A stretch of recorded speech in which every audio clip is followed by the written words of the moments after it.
বুড়ি একটু এক কথায় বলি গো মা, এই বড়াই বুড়িটাকে, এই বড়াই বুড়িটা হলো আদ্যাশক্তি মহামা দুর্গা। এই তো বাবা চলে আসছে আশ্বিন মাসে আমাদের সব থেকে বড় উৎসব দুর্গা পূজা, ভগবতী দেবী। এই বড়াই বুড়িটা কিন্তু বাবা দেবী ভগবতী দেবী। তো এই বড়াই বুড়ি ভজন মন্দিরে বসে বসে জপের মালা করছে।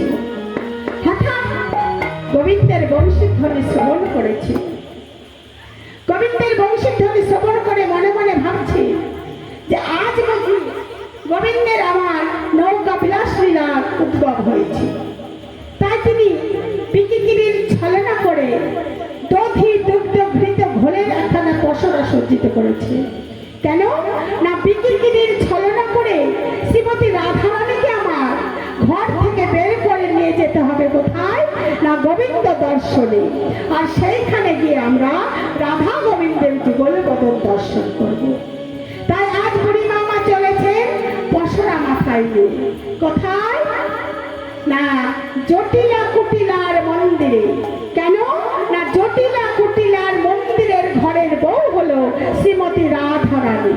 তাই তাকে ছলে বলে কৌশলে বের করে নিয়ে যেতে হবে গোবিন্দ দর্শন। তাই চলেছেন বুড়িমা পসরা নিয়ে। কে যাবি বড়াই ডাকে উচ্চ স্বরে, কে যাবি বড়াই ডাকে উচ্চ স্বরে, কে যাবি বড়াই ডাকে উচ্চ স্বরে।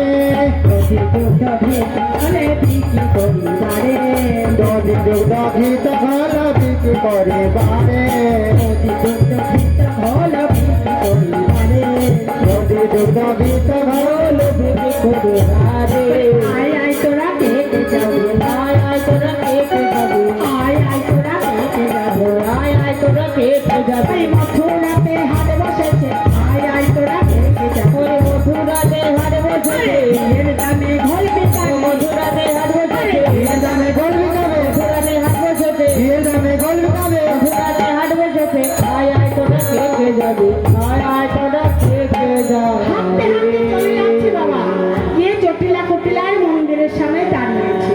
দাঁড়িয়ে জটিলা কুটিলাকে ডাকছে, বলে এই জটিলা, জটিলা, আরে জটিলা আছিস না কিনা? আরে এই কুটিলা দেখে আয় তো এই বৃন্দাবনের মাঝে আমার নাম ধরে কে ডাকছে। না না তুই গিয়ে দেখে আয়, কার এত বড় সাহস। জটিলা কুটিলা বলছে ও মা, কার এত বড় স্পর্ধা গো, এই বৃন্দাবনের মাঝে তোমার নাম ধরে ডাকছে।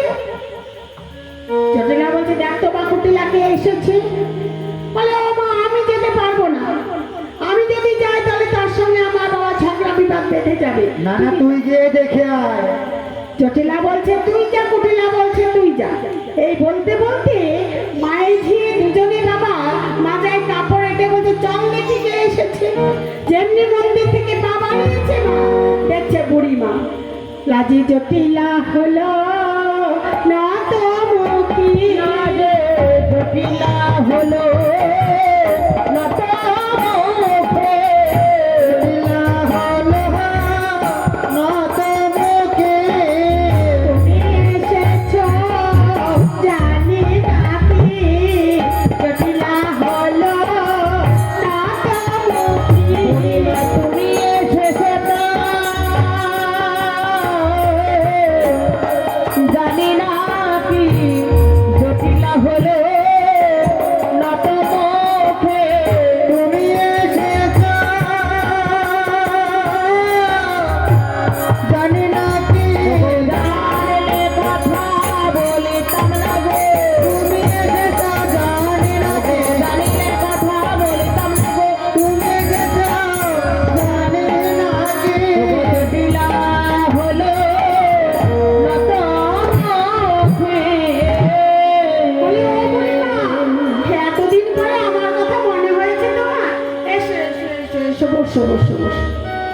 বুড়িমায় বলছেন এই জটিলা আমি বসতে আসি নাই, তোরা কেউ শুনিস নাই ওই কংসের নতুন হাটে ঘিয়ের দামে খোল বিক্রয় হচ্ছে, তোরা কেউ যাবি না? বলে ও বুড়িমা ঘিয়ের দামে খোল বিক্রয় হচ্ছে নাকি? তবে ঘি যাবে না গো মা। হ্যাঁ? ঘি কত করে গো? ঘি কি মুখে খাও না মাথায় মাখো কোনটা? ওরটাতে পুরোটাই ডালডা মেশানো। না না, ওই যে মাথায় মাখে মনে হয় একটু একটু করে। তো বাবু ঘি কত করে গো? 700-800 নাকি? আর ঘোল 40 টাকা। একটু বেলা হলে আমার 20 টাকায় দিয়ে চলে যায়। তাহলে ঘিয়ের দামে যদি ঘোলি বিক্রয় হয়, কে যাবে না মা? সবাই যাবে। তো জটিলা বলছে, ও বুড়িমা আমরা সকলে যাব। এই জটিলা, ওই হাটে না একটা প্রবাদ আছে রে, কোন বিধবা রমণীর গোরস সেই হাটে বিক্রয় হয় না।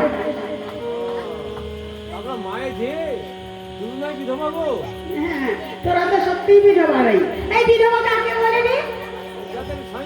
তাদের স্বামী মারা যায় তাদের বিধবা বলে। তাহলে তোদের স্বামী মারা গিয়েছে, তোরা বিধবা, তাই তো? তাহলে তো তোদের যাওয়া হবে না, তাই না? তবে মা, এই প্রাকৃতিক জগতে যাদের স্বামী মারা গিয়েছে তারা কিন্তু বিধবা নয়। যারা কৃষ্ণ ভজন করে না, গোবিন্দ উপাসনা করে না, হরি কথা বলে না, কৃষ্ণ কথা বলে না, তারা বিধবা। আর এইগুলি যারা করে তারা হলো সধবা। হ্যাঁ, তাহলে তো তোদের যাওয়া হবে না। তাহলে কি করা যায়? এই তোর ঘরে ওই যে বৌমা আছে না, আর তোর ছেলে বিয়ে দিয়েছিস, তা তোর বৌমাকে দে না, আমি বিকিনি শিখিয়ে নিয়ে আসি। কতদিন হলো বিয়ে হয়েছে? 1 মাস হলো বিয়ে হয়েছে। তাহলে কবে হাটে পাঠাবি? কিসের বয়স?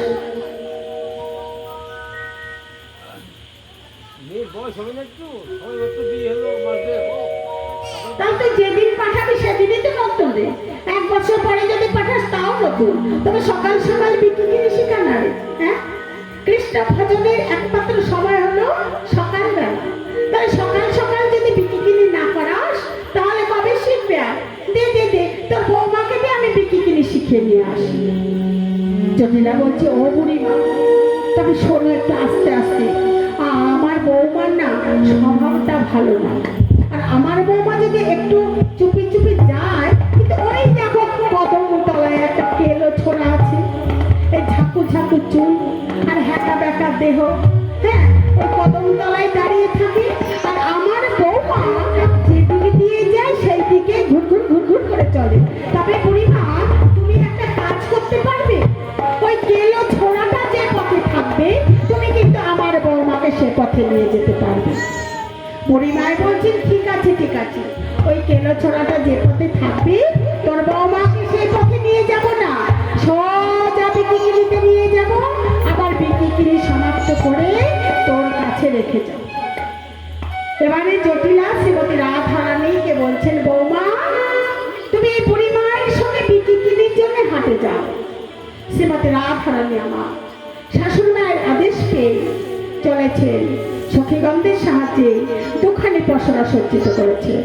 একখানি কৃষ্ণ বাদিনীদের চোখে ফাঁকি দেবার জন্য এই দধি দুগ্ধ ঘৃত ঘোলের পসা, আর একখানি কৃষ্ণ সেবার জন্য এই দেহ পসা। তবে মা, এই ব্রজের ভাবরস কয়টি গো? 5টি। শান্ত, দাস্য, সখ্য, বাৎসল্য ও মধুর, এই 5 রসের পসরার মধ্যে শান্ত রসকে বেরির সাহায্য নিলে আর 4 রসের পসরা তৈরি করেছে। করে পসরার প্রতি শ্রদ্ধা জানিয়ে বলছে, হে পসরা, আমি যার জন্য তোমাকে প্রস্তুত করেছি আমি যেন সেই সেবায় লাগাতে পারি, আমার মনোবাসনাটা তুমি পূর্ণ করো। এই বলেই সখীগণদের সাহায্যে শ্রীমতী রাধারানী আমার চলেছে। কেমন ভাবে?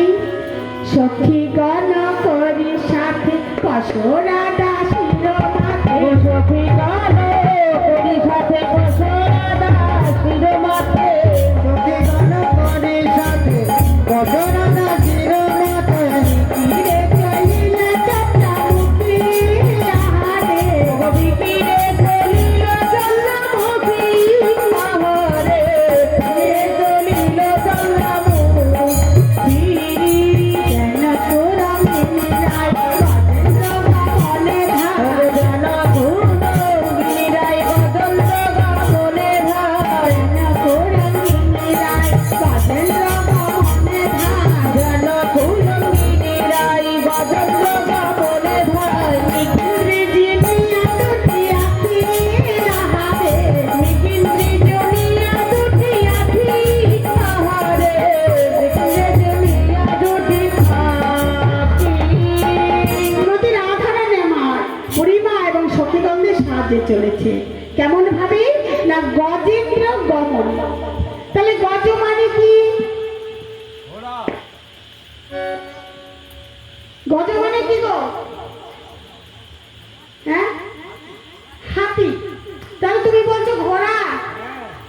অনেকদিন আগে নাইট স্কুল হতো না, ওই নাইট স্কুলের ছাত্র।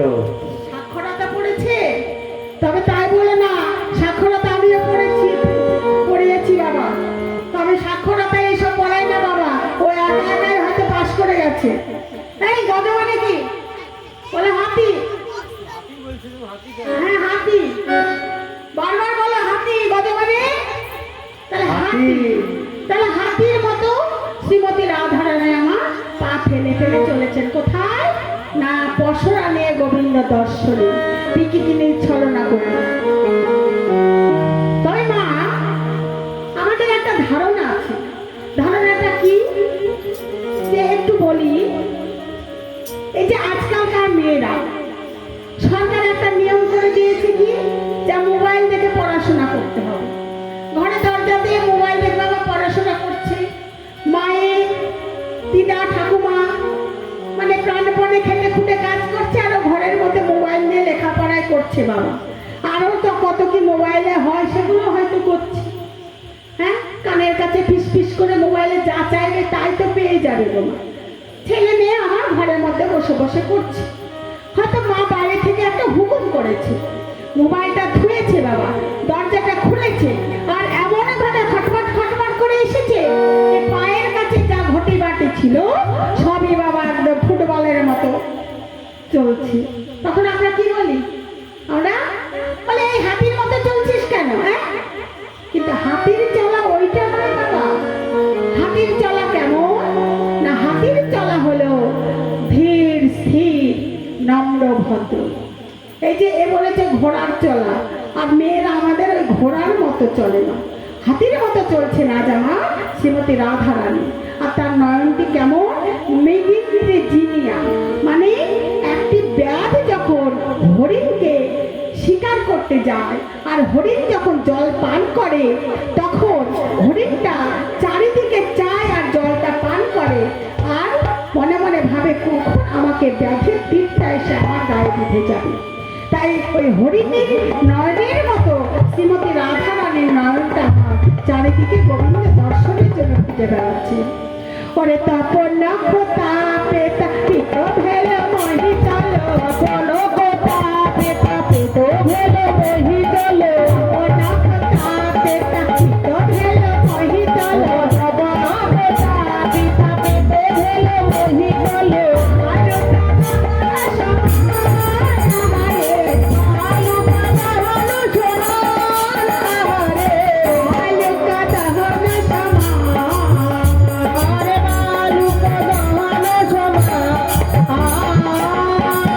শ্রীমতী রাধারানী আমার তপনক মানে সূর্যের প্রচন্ড তাপে বালুকা রাশি অগ্নি সমতুল হয়েছে, তার মধ্যে দিয়ে শ্রীমতী রাধারানী আমার হেঁটে যাচ্ছে, তার তাপা তাপ জ্ঞান শূন্য।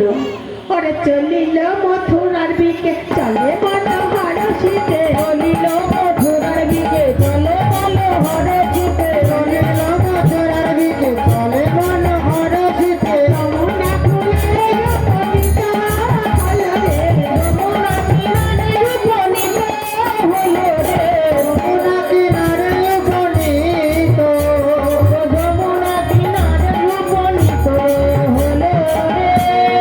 যমুনার কিনারে এসে বুড়ি মাইকে শ্রীমতী রাধারানী বলছে, বুড়িমা ঘাট আছে, কোনো নাবিক তো নেই, আমাদের যে বিকেল বেলা বয়ে যায় আমরা কেমন করে পার হবো?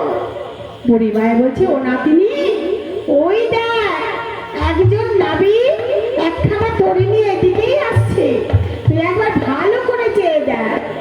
শ্রীমতী রাধারানী আমার বহু দূরে লক্ষ্য করে দেখছে, বহু দূরে